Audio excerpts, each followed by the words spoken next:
नमस्कार साथियों, आप देख रहे हैं बिहार समाचार, जहां आपको मिलती है बिहार की दिन भर की ताजा और बड़ी खबरें। आज की पहली खबर, बिहार में 45,000 नए शिक्षकों की होगी बहाली। बिहार के मुख्यमंत्री नीतीश कुमार ने बुधवार को समृद्धि यात्रा के दौरान अररिया का दौरा किया। इस दौरान उन्होंने राज्य में शिक्षा व्यवस्था को मजबूत करने को लेकर बड़ा ऐलान किया। मुख्यमंत्री ने कहा कि बिहार में जल्द ही 45,000 नए शिक्षकों की बहाली की जाएगी। इससे स्कूलों में शिक्षकों की कमी दूर होगी और पढ़ाई का स्तर बेहतर होगा। रेड पड़ते ही खिड़की से फेंके नोटों के बंडल अधिकारियों ने कचरे से निकाले 5 लाख। पटना में स्वास्थ्य विभाग के अधिकारी पंकज कुमार के 3 ठिकानों पर विशेष निगरानी इकाई SVU की रेड चल रही है। टीम जैसे ही पंकज कुमार के घर में दाखिल हुई, वो खिड़की से नोटों के बंडल फेंकने लगे। टीम ने कचरे के ढेर से 5 लाख रुपए जब्त किए हैं। अब तक की कार्रवाई में 15 लाख कैश जब्त किए गए हैं। अधिकारियों का कहना है कि रेड जारी है, ये आंकड़ा बढ़ भी सकता है।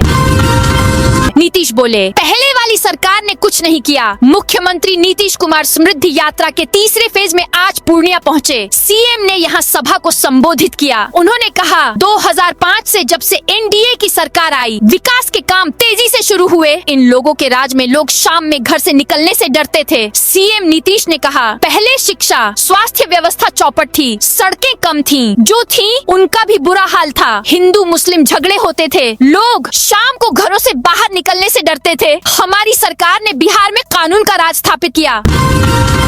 बिहार में गैस संकट पर कांग्रेस का सीएम को पत्र। बिहार में गैस सिलेंडर की किल्लत से आम लोग परेशान हैं। कई जगहों पर एजेंसियों के बाहर सुबह सुबह से लंबी कतारें लग रही हैं, जबकि कालाबाजारी की भी शिकायतें सामने आ रही हैं। इस बीच कांग्रेस ने मुख्यमंत्री नीतीश कुमार को पत्र लिखकर बिहार में रसोई गैस संकट और कालाबाजारी का मुद्दा उठाया है। बिहार प्रदेश कांग्रेस कमेटी के प्रवक्ता असित नाथ तिवारी ने मुख्यमंत्री के समृद्धि यात्रा पर तंज भी कसा है। बिहार में इन दिनों मौसम का मिजाज बदला बदला जरूर नजर आ रहा है, लेकिन उमस भरी गर्मी से फिलहाल राहत मिलने की संभावना कम है। मौसम विभाग के अनुसार अगले 2 से 3 दिनों तक प्रदेश में मौसम शुष्क बना रहेगा। इसके कारण तापमान में धीरे धीरे बढ़ोतरी हो सकती है। कई जिलों में अधिकतम तापमान 38 से 40 डिग्री सेल्सियस तक पहुंचने का अनुमान है। हालांकि 14 से 16 मार्च के बीच उत्तर और पूर्वी बिहार के कई इलाकों में आंधी, गरज चमक और हल्की बारिश की संभावना जताई गई है। इससे गर्मी और उमस से थोड़ी राहत मिलने की उम्मीद है। नालंदा में सरकारी गाड़ी से सिलेंडर ले जाते दिखे पुलिसकर्मी। नालंदा जिले में गैस LPG की भारी किल्लत की अफवाह ने आम जनजीवन को अस्त व्यस्त कर दिया है। गैस गोदामों पर सुबह से ही लोगों की भीड़ उमड़ रही है। आलम ये है कि आम जनता के साथ साथ अब पुलिसकर्मी भी अपनी गाड़ियों में गैस सिलेंडर ढोते नजर आ रहे हैं। बिहार शरीफ के जय माता दी भारत गैस गोदाम से पुलिस सरकारी गाड़ी में गैस सिलेंडर ले जाते नजर आए। जिले में एकता शक्ति फाउंडेशन की ओर से संचालित सेंट्रलाइज्ड किचन के माध्यम से कुल 183 प्राइमरी और मिडिल स्कूलों में मिड डे मील की आपूर्ति की जा रही है। कोर्ट ने आईओ से पूछा, हॉस्टल मालिक को जेल में रखने का आधार क्या? नीट छात्रा की मौत के मामले में बेउर जेल में बंद हॉस्टल मालिक मनीष रंजन की जमानत पर बुधवार को पॉक्सो कोर्ट में सुनवाई हुई। 3 घंटे तक सुनवाई के दौरान कोर्ट ने CBI के आईओ को कड़ी फटकार लगाते हुए पूछा, मनीष को किस आधार पर जेल पर रखे हुए हैं? इसका क्या आधार है? क्यों नहीं आप पर केस दर्ज हो? जब वह गैर कानूनी रूप से जेल में बंद है तो इसका मुआवजा कौन देगा? इस पर आईओ ने कोई जवाब नहीं दिया। पटना सिविल कोर्ट के एक वकील का निधन होने से जमानत पर सुनवाई पूरी नहीं हो सकी। आरजेडी नेता तेजस्वी यादव ने AIMIM के साथ डील को लगभग लॉक कर लिया है। असदुद्दीन ओवैसी की पार्टी के 5 विधायकों का समर्थन महागठबंधन के उम्मीदवार के लिए गेम चेंजर साबित हो सकता है। पटना में बंद कमरे में करीब 1 घंटे तक चली तेजस्वी यादव और AIMIM बिहार अध्यक्ष अख्तरुल ईमान के बीच बैठक में सब गिले शिकवे दूर हो गए। बैठक के बाद ईमान ने कहा, बातचीत पॉजिटिव ही है, अब फैसला असदुद्दीन ओवैसी करेंगे। आज AIMIM विधायकों की महत्वपूर्ण बैठक के बाद अगले 48 घंटों में ओवैसी का अंतिम फैसला आ सकता है कि क्या AIMIM महागठबंधन के साथ खड़ा होगा या कोई दूसरा रास्ता चुनेगा। मुजफ्फरपुर में खाली गैस सिलेंडर लेकर कलेक्ट्रेट पहुंचे उपभोक्ता। मुजफ्फरपुर जिले के सिकंदरपुर थाना क्षेत्र में दामोदर गैस एजेंसी के उपभोक्ताओं ने वेंडरों पर मनमानी का आरोप लगाते हुए प्रदर्शन किया। खाली सिलेंडर लेकर समाहरणालय कलेक्ट्रेट पहुंचे। प्रदर्शन में शामिल लोगों का कहना है कि बुकिंग के बावजूद गैस सिलेंडर उपलब्ध नहीं है। वेंडर अवैध वसूली कर रहे हैं।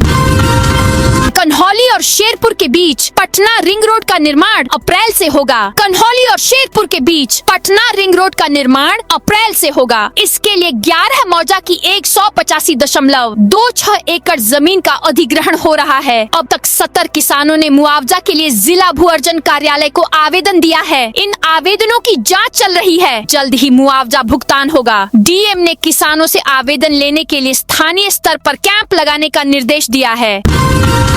गर्मी से पहले पेयजल संकट से निपटने की तैयारी तेज। बांका जिला प्रशासन ने आगामी गर्मी के मौसम में संभावित पेयजल संकट से निपटने के लिए तैयारियां तेज कर दी हैं। इसी क्रम में बांका के जिला पदाधिकारी नवदीप शुक्ला ने एक चलंत छापाकल मरम्मती दल को हरी झंडी दिखाकर रवाना किया। यह दल जिले के विभिन्न प्रखंडों में खराब पड़े छापाकलों की मरम्मत कर पेयजल आपूर्ति को सुचारू बनाए रखने का कार्य करेगा। मुजफ्फरपुर में मुख्यमंत्री स्वरोजगार योजना में फर्जीवाड़ा। मुजफ्फरपुर जिले में औराई प्रखंड के नरहर गांव में मुख्यमंत्री महिला स्वरोजगार योजना के नाम पर फर्जीवाड़े का मामला सामने आया है। आरोप है कि स्कूली छात्राओं और ग्रामीण महिलाओं के बैंक खातों में 10,000 की राशि भेजकर उनसे 3,500 से 4,000 तक की अवैध वसूली की गई। ग्रामीणों के अनुसार गाँव के ही 2 लोगों ने घर घर जाकर महिलाओं और छात्राओं से आधार कार्ड लिए। उन्हें योजना का लाभ दिलाने का भरोसा दिया गया। बताया गया कि उनके खाते में 10-10 हजार रुपए आएंगे, जिसके बदले पहले कुछ रुपए देने होंगे। नीतीश कुमार की सलाह पर ही चलेगी। एनडीए सरकार जन संवाद कार्यक्रम को संबोधित करते हुए जल संसाधन मंत्री विजय चौधरी ने कहा कि शासन के 20 साल में भी नीतीश कुमार की लोकप्रियता कम नहीं हुई है। जैसे जैसे उनका कार्यकाल बढ़ता गया, उनकी लोकप्रियता बढ़ती गई। उन्होंने कहा कि 20 साल बाद भी उनकी लोकप्रियता किस मुकाम पर है, यह जनता ने पिछले विधानसभा चुनाव में मतदान कर दिखा दिया है। विजय चौधरी ने कहा कि मुख्यमंत्री ने अपनी न्याय यात्रा से पहली यात्रा शुरू की थी, जो आज समृद्धि यात्रा पर पहुंच गई है। ट्रंप के पास जंग खत्म करने का कोई प्लान नहीं। ईरान की ताकत का गलत अंदाजा लगाया। अमेरिकी राष्ट्रपति डोनाल्ड ट्रंप 18 फरवरी को जब यह तय कर रहे थे कि ईरान पर हमला किया जाए या नहीं, तब ऊर्जा मंत्री क्रिस राइट ने एक इंटरव्यू में कहा था कि उन्हें यह चिंता नहीं थी कि अगर युद्ध हुआ तो मिडिल ईस्ट से तेल की सप्लाई पर असर पड़ेगा या तेल के बाजार में बड़ी गड़बड़ी होगी। राइट ने कहा था कि पिछले साल जून में जब इजराइल और अमेरिका ने ईरान पर हमले किए थे, तब भी तेल बाजार पर ज्यादा असर नहीं पड़ा था। उनके मुताबिक उस समय तेल की कीमत थोड़ी बढ़ी थी, लेकिन जल्द ही नीचे आ गई थी। किशनगंज में मिली हजारों साल पुरानी विष्णु प्रतिमा। किशनगंज जिले के बहादुरगंज थाना क्षेत्र में मिट्टी खुदाई के दौरान भगवान विष्णु की एक प्राचीन प्रतिमा मिली है। प्रतिमा मिलने की खबर फैलते ही इसे देखने के लिए दूर दराज से सैकड़ों लोग उमड़ पड़े हैं। यह घटना बहादुरगंज थाना क्षेत्र के सरंडा गांव की है। यहाँ एक ट्रैक्टर चालक शेखर कुमार अपने खेत में मिट्टी की खुदाई और जुताई कर रहे थे। पुलिस को अलर्ट रहने का निर्देश। गैस पेट्रोल स्टेशनों की निगरानी करेगी पुलिस। मध्य पूर्व क्षेत्र में चल रहे युद्ध और तनावपूर्ण हालात को देखते हुए बिहार पुलिस मुख्यालय ने समस्तीपुर सहित राज्य के सभी जिलों को सतर्क रहने का निर्देश दिया है। राज्य में भी एलपीजी गैस, पेट्रोल और डीजल की आपूर्ति में कमी होने की संभावना से इनकार नहीं किया जा सकता है। पुलिस मुख्यालय ने आशंका जताई है कि आपूर्ति प्रभावित होने की खबरों के बीच गैस एजेंसियों, विक्रेताओं और पेट्रोल पंपों पर आम लोगों की भीड़ बढ़ सकती है। बिहार में खनिजों की आवाजाही हुई महंगी। बाहर से आने वाले वाहनों पर लगेगा ट्रांजिट टैक्स। बिहार सरकार ने अवैध खनन और टैक्स चोरी के खिलाफ अब तक का सबसे बड़ा प्रहार किया है। अब यूपी, झारखंड या अन्य किसी भी पड़ोसी राज्य से बालू, गिट्टी या पत्थर लेकर बिहार की सीमा में घुसना आसान नहीं होगा। नीतीश सरकार ने नई व्यवस्था लागू कर दी है, जिसके तहत हर खनिज लदे वाहन को सीमा पर ही ट्रांजिट पास दिखाना अनिवार्य होगा। इस फैसले से न केवल राजस्व बढ़ेगा, बल्कि उन माफियाओं पर भी लगाम लगेगी जो अवैध तरीके से खनिजों का परिवहन करते थे। सहरसा में 60 महिलाओं को मिला नया रोजगार। सहरसा में राज्य सरकार की पहल पर 60 महिलाओं को नया रोजगार मिला है। इन महिलाओं को शहर के शाहपुर वार्ड 7 में जीविका दीदी सिलाई घर से जोड़ा गया है, जिससे वे आत्मनिर्भर बन रही हैं और अपने परिवारों की आर्थिक जरूरतों को पूरा करने में सक्षम हो रही हैं। यह सिलाई सह उत्पादन केंद्र राज्य सरकार के निर्देश पर खोला गया है। यहाँ महिलाओं को सिलाई का प्रशिक्षण दिया जा रहा है और उन्हें कपड़ों के उत्पादन के काम में लगाया गया है। इस पहल से स्थानीय महिलाओं को स्थायी आय का स्रोत मिला है। बकायादारों पर सख्त हुआ नगर निगम, टैक्स नहीं चुकाया तो वायरल होंगे नाम। बिहार की राजधानी पटना में संपत्ति करके बकायादारों के खिलाफ अब नगर निगम सख्त रुख अपनाने जा रहा है। निगम के अनुसार जिन संपत्ति मालिकों पर 50,000 रुपए से अधिक का टैक्स बकाया है, उन्हें 14 मार्च तक हर हाल में राशि जमा करनी होगी। ऐसा नहीं करने पर बकायादारों के नाम सार्वजनिक किए जाएंगे और कानूनी कार्रवाई भी शुरू होगी। बिहार में अब लघु खनिज वाहनों को लेना होगा ट्रांजिट पास। बिहार में अब अन्य राज्यों से आने वाले बालू, पत्थर, स्टोन चिप्स, मोरम और स्टोन डस्ट जैसे लघु खनिजों से लदे वाहनों के लिए ट्रांजिट पास (टीपी) लेना अनिवार्य होगा। उप मुख्यमंत्री सह खान एवं भूतत्व मंत्री विजय कुमार सिन्हा के निर्देश पर यह व्यवस्था लागू की गई है। इसका उद्देश्य खनिज परिवहन को पारदर्शी बनाना और राज्य के राजस्व में बढ़ोतरी करना है।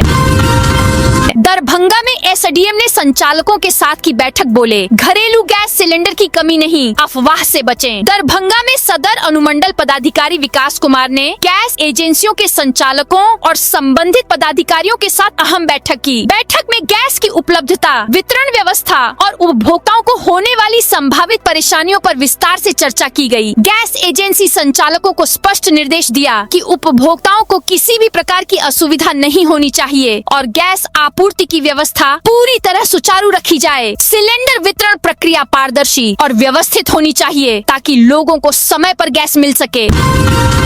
14 मार्च को शेखपुरा आएंगे सीएम नीतीश। मुख्यमंत्री नीतीश कुमार 14 मार्च को शेखपुरा जिले के बरबीघा प्रखंड स्थित सरवा पंचायत पहुंचेंगे। वे यहां समृद्धि यात्रा के तहत आ रहे हैं। उनके आगमन को लेकर जिला प्रशासन द्वारा तैयारियां तेज कर दी गई हैं। इसी क्रम में बुधवार को जिलाधिकारी शेखर आनंद ने सरवा पंचायत का सघन दौरा किया। उन्होंने आयोजन स्थल पर चल रही तैयारियों का बारीकी से जायजा लिया और संबंधित पदाधिकारियों को आवश्यक दिशा निर्देश दिए। ड्रैगन फ्रूट की खेती की डिप्टी सीएम ने की तारीफ। उप मुख्यमंत्री सम्राट चौधरी ने किशनगंज जिले में उत्पादित ड्रैगन फ्रूट की सराहना की है। उन्होंने कहा कि ठाकुरगंज में इस विदेशी फल की सफल खेती बिहार में पहली बार हो रही है, जो किसानों के लिए गर्व का विषय है। स्थानीय किसानों को संबोधित करते हुए उप मुख्यमंत्री ने कहा कि बिहार के किसी अन्य जिले में ड्रैगन फ्रूट या अनानास की खेती नहीं होती। उन्होंने किसानों के नवाचारी प्रयासों की सराहना करते हुए कहा कि यह स्थानीय अर्थव्यवस्था को मजबूत करेगा और बिहार को कृषि क्षेत्र में नई पहचान दिलाएगा। पटना मैराथन 15 मार्च को होगा। बैडमिंटन खिलाड़ी पीवी सिंधु संग दौड़ेंगे। पटना वासी मैराथन के मार्गों पर 14 मार्च की रात 11 बजे से ट्रैफिक में बदलाव। नशा मुक्त बिहार के लिए 15 मार्च को पटना दौड़ेगा। अब तक 6000 प्रतिभागियों ने रजिस्ट्रेशन कराया है। 10,000 धावकों का लक्ष्य रखा गया है। इसकी तैयारी मद्य निषेध, उत्पाद एवं निबंधन विभाग और जिला प्रशासन ने पूरी कर ली है। इसी महीने के अंत में ISBT से मलाही पकड़ी तक दौड़ेगी मेट्रो। पटना में मेट्रो प्रोजेक्ट तेजी से आगे बढ़ रही है। उप मुख्यमंत्री और नगर विकास एवं आवास मंत्री विजय कुमार सिन्हा ने बुधवार को पटना मेट्रो परियोजना की प्रगति की समीक्षा की। अधिकारियों ने बताया कि बैरिया बस टर्मिनल यानी ISBT पटना से मलाही पकड़ी तक मेट्रो सेवा शुरू करने की तैयारी लगभग पूरी हो चुकी है और इस महीने के अंत तक इसे चालू किया जा सकता है। बिहार में RTE के तहत निजी स्कूलों में नामांकन की तिथि 20 मार्च तक बढ़ी। शिक्षा का अधिकार कानून RTE के तहत राज्य के निजी विद्यालयों में नामांकन कराने की तिथि 20 मार्च तक बढ़ाई गई है। इसको लेकर शिक्षा विभाग ने राज्य के सभी जिला शिक्षा अधिकारियों और जिला कार्यक्रम अधिकारी को पत्र भेजकर चयनित बच्चों का समय सीमा में नामांकन कराने का आदेश दिया है। नामांकन में उदासीनता बरतने वाले विद्यालयों पर सख्त कार्रवाई करने को कहा गया है। पटना में बिल बिना गैस दिए ही भेज दिया। डिलीवरी सक्सेसफुल का मैसेज। डिलीवरी बॉय पर हुई FIR। पटना के दीघा इलाके में रहने वाले एक उपभोक्ता ने शिकायत की कि उन्होंने इंद्रपुरी स्थित मेसर्स उत्सव गैस सेवा एजेंसी में घरेलू गैस सिलेंडर के लिए बुकिंग कराई थी। बुकिंग के बाद उन्हें उम्मीद थी कि कुछ दिनों के भीतर सिलेंडर घर तक पहुंच जाएगा, लेकिन ऐसा नहीं हुआ। उपभोक्ता का कहना है कि उन्हें गैस सिलेंडर नहीं मिला। फिर भी उनके मोबाइल पर एक मैसेज आया जिसमें बताया गया कि सिलेंडर की डिलीवरी कर दी गई है। जब उन्होंने इस बारे में एजेंसी से जानकारी ली तो सही जवाब नहीं मिला। इसके बाद उन्होंने इस मामले की शिकायत प्रशासन से की। टिश्यू कल्चर लैब पर सरकार देगी 50% अनुदान। राज्य में बागवानी फसलों को बढ़ावा देने और किसानों को उन्नत तथा रोग मुक्त पौधे उपलब्ध कराने के लिए बिहार सरकार नई पहल कर रही है। कृषि विभाग ने टिश्यू कल्चर लैब स्थापित करने के लिए इच्छुक उद्यमियों और किसानों से आवेदन आमंत्रित किए हैं। चयनित लाभार्थियों को लैब स्थापना की लागत का 50% तक अनुदान दिया जाएगा। इस योजना का उद्देश्य आधुनिक तकनीक के माध्यम से पौध उत्पादन बढ़ाना और किसानों की आय में वृद्धि करना है। सहरसा में राजस्व कर्मचारियों का धरना। बिहार राज्य भूमि सुधार कर्मचारी संघ के बैनर तले सहरसा स्टेडियम परिसर में बुधवार को राजस्व कर्मचारियों ने अपनी विभिन्न मांगों को लेकर एक दिवसीय धरना दिया। इस दौरान कर्मचारियों ने सरकार और विभागीय अधिकारियों के प्रति नाराजगी व्यक्त करते हुए जल्द मांगे पूरी करने की अपील की। संघ के नेताओं ने धरना को संबोधित करते हुए बताया कि अपनी मांगों को लेकर राज्य भर के राजस्व कर्मचारी पिछले 1 महीने से हड़ताल पर हैं। राष्ट्रीय लोक अदालत में चालान से संबंधित मामलों होगा निपटार। औरंगाबाद में आने वाले 14 मार्च को आयोजित होने वाली राष्ट्रीय लोक अदालत को लेकर जिला विधिक सेवा प्राधिकार की ओर से तैयारियां तेज कर दी गई हैं। इसी क्रम में जिला विधिक सेवा प्राधिकार की सचिव तान्या पटेल ने अपने प्रकोष्ठ में परिवहन विभाग और यातायात से जुड़े पदाधिकारियों के साथ बैठक की। सिलेंडर के लिए सुपौल में नेशनल हाईवे जाम। ईरान इजराइल युद्ध के असर से बिहार में 2 दिन से कमर्शियल गैस सिलेंडर की बुकिंग बंद कर दी गई है। कमर्शियल गैस सिलेंडर की सप्लाई नहीं होने की वजह से होटल रेस्टोरेंट पर असर पड़ रहा है। घरेलू गैस को लेकर भी राज्य के कई जिलों में दूसरे दिन भी लोगों की लंबी कतार दिखी। गोपालगंज, खगड़िया, औरंगाबाद, पटना समेत कई जिलों में लोग सुबह से ही गैस एजेंसी पहुँचने लगे हैं। पटना के जगदेव पथ स्थित HP एजेंसी में ताला लटका है। बिहार में खोले गए म्यूल खातों में पैसे भेज रहे साइबर ठग। देश के अलग अलग राज्यों में हो रही साइबर ठगी की राशि बिहार में खोले गए म्यूल खातों में भेजकर निकाली जा रही है। साइबर अपराध की शिकायतों के लिए बने NCRP national cyber crime reporting portal पर ऐसी 1272 शिकायतें मिली हैं, जिसमें कुल 72 करोड़ की साइबर ठगी की गई। बिहार पुलिस के साइबर अपराध एवं सुरक्षा इकाई CCSU ने इन शिकायतों के आधार पर साइबर प्रहार 2.0 विशेष अभियान चलाया, जिसमें ऐसे 1216 खाते चिन्हित किए गए हैं। पटना में गैस संकट का असर। होटलों में महंगा हुआ खाना। पटना में LPG गैस की किल्लत का असर अब सीधे लोगों की थाली पर पड़ने लगा है। घरेलू गैस की आपूर्ति प्रभावित होने के कारण शहर के कई छोटे बड़े होटल और ढाबों में खाने के दाम बढ़ा दिए गए हैं। गैस महंगी होने और समय पर सिलेंडर नहीं मिलने की वजह से होटल संचालकों का कहना है कि उनके लिए पहले की कीमत पर खाना उपलब्ध कराना मुश्किल हो गया है। इसका सीधा असर ग्राहकों की जेब पर पड़ रहा है।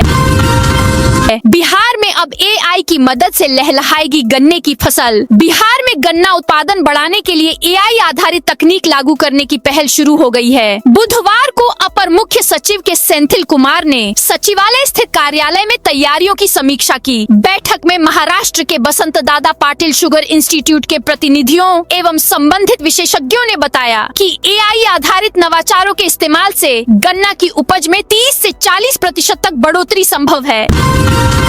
रोहिणी बोली, प्रधानमंत्री जी, सिलेंडर की किल्लत का जश्न कब होगा? ईरान इजराइल जंग के असर से बिहार में 3 दिन से कॉमर्शियल गैस सिलेंडर की बुकिंग बंद कर दी गई है। कॉमर्शियल गैस सिलेंडर की सप्लाई नहीं होने की वजह से होटल रेस्टोरेंट पर काफी असर पड़ रहा है। घरेलू गैस को लेकर भी बिहार के कई जिलों में तीसरे दिन भी लोगों की लंबी कतार दिख रही है। भागलपुर के हबीबपुर थाना क्षेत्र के सरदारपुर में एजेंसी के बाहर सिलेंडर के लिए करीब 500 मीटर लंबी लाइन लगी है। एजेंसी खुलने का समय सुबह 9 बजे है, लेकिन उससे पहले ही गैस लेने के लिए लोग पहुंच रहे हैं। गोपालगंज, खगड़िया, औरंगाबाद, पटना समेत कई जिलों में लोग सुबह से ही गैस एजेंसी पहुंचने लगे।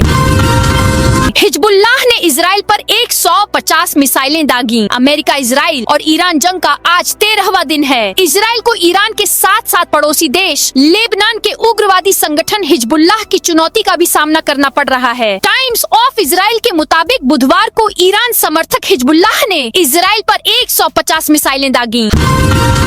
हार्दिक पांड्या के खिलाफ तिरंगे के अपमान की शिकायत। क्रिकेटर हार्दिक पांड्या के खिलाफ तिरंगे के अपमान को लेकर बेंगलुरु में शिकायत दर्ज कराई गई है। पुणे के वकील वाजिद खान बिडकर ने यह शिकायत की है। T20 वर्ल्ड कप में भारत की जीत के बाद अहमदाबाद में जश्न के दौरान पांड्या पर तिरंगे का सम्मान न करने का आरोप लगाया गया है।